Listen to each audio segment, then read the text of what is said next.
తెలంగాణలో BC రిజర్వేషన్లపై political fight కొనసాగుతోంది. BC రిజర్వేషన్లపై ordinance తీసుకొస్తామన్న రాష్ట్ర ప్రభుత్వ ప్రకటనపై భిన్నాభిప్రాయాలు వ్యక్తమవుతున్నాయి.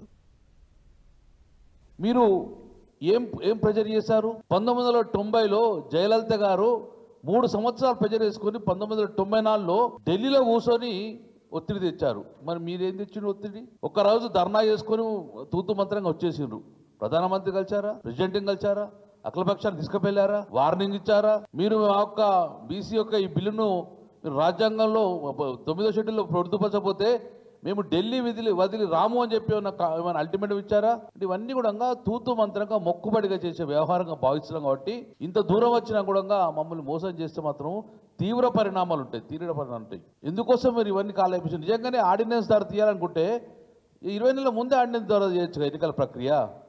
అంటే ఒక మోసం చేసే ప్రక్రియ చేస్తుండ్రు. రేవంత్ రెడ్డి గారు, మీరు ఈ బీసీ రిజర్వేషన్ అనే ఒక పులి మీద స్వారీ చేస్తున్నారు. మీరు చాలా సేఫ్గా ల్యాండ్ కాకపోతే పులి తినేస్తుంది మిమ్మల్ని, గుర్తుపెట్టుకోండి. భారతీయ జనతా పార్టీ ఒత్తిడి మేరకే ఇవాళ 42% రిజర్వేషన్స్ని అమలు చేయాలని చెప్పేసి కాంగ్రెస్ పార్టీ ఆర్డినెన్స్ తీసుకొస్తా ఉంది. మీ పట్ల, మీ వైఖరి పట్ల మాకు అనుమానాలు ఉన్నాయి. ఆర్డినెన్సు నేను నిన్న క్యాబినెట్ మీటింగ్ పెట్టి బీసీలకు 42% రిజర్వేషన్స్ని అమలు చేయడం కోసం ఆర్డినెన్స్ తీసుకొస్తామన్నారు. అసెంబ్లీ సుప్త చేతనావస్థలలో లేదు, అసెంబ్లీ ప్రోరోగ్ కూడా చేయలేదు. అసెంబ్లీ పెట్టేసి చట్టం చేసి ఉంటే బాగుంటుండే. ప్రజా ఉద్యమాల ద్వారానే ఒత్తిడి పెంచాలని మాలాంటి సంస్థలం మేమందరం కూడా మరి ఒత్తిడి పెంచుతున్నటువంటి క్రమంలో నిన్నటి ప్రకటన ఖచ్చితంగా ఒక విజయంగానే మేము భావిస్తున్నాము.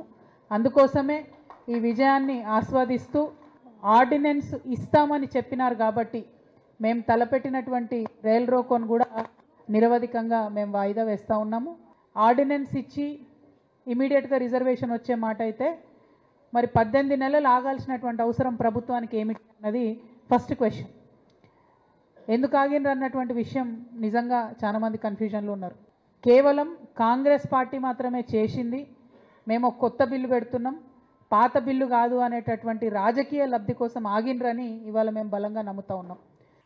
ఒకవైపు సాయంత్రం క్యాబినెట్ అయి బయటకు వచ్చి ప్రెస్ కాన్ఫరెన్స్ చేసే లోపల ఇంత పెద్ద లంబా స్టేట్మెంట్ వచ్చింది. ఒకటి ఆశ్చర్యపోతా ఉన్నాం. ఒక రైతు తన భూమిలో పంట పండించడానికి కష్టపడి పంట మొత్తం పండించి ఆ ధాన్యాన్ని ఎడ్ల బండ్లు వేసుకొని పోతే కింద ఎడ్ల బండి కింద నడుస్తున్నటువంటి ఎవరో ఈ బరువంతా నేనే మోస్తా ఉన్నా, ఈ పంట నేనే పండించినా అన్నట్టున్నది. మేము చెప్తేనే చేసిండ్రు. మా ఒత్తిడికి తలొక్కి క్యాబినెట్ నిర్ణయం తీసుకున్న సంతోషం. కానీ మీ పార్టీకి చెప్పండి, మీరే అన్నారు దయ్యాలు ఉన్నాయని. దయ్యాలను ఎవరిని రెచ్చగొట్టి దయ్యాలు పట్టనీయకండి. ఈ నిర్ణయం అమలు జరగనీయండి. వాళ్ళ విమర్శలకేం భయపడతలేం, కానీ తప్పుడు ఆలోచన పెట్టుకొని పోవద్దు. ప్రభుత్వం ముందు చెప్పిన విధంగా 42% తీసుకొని పోతా ఉంది.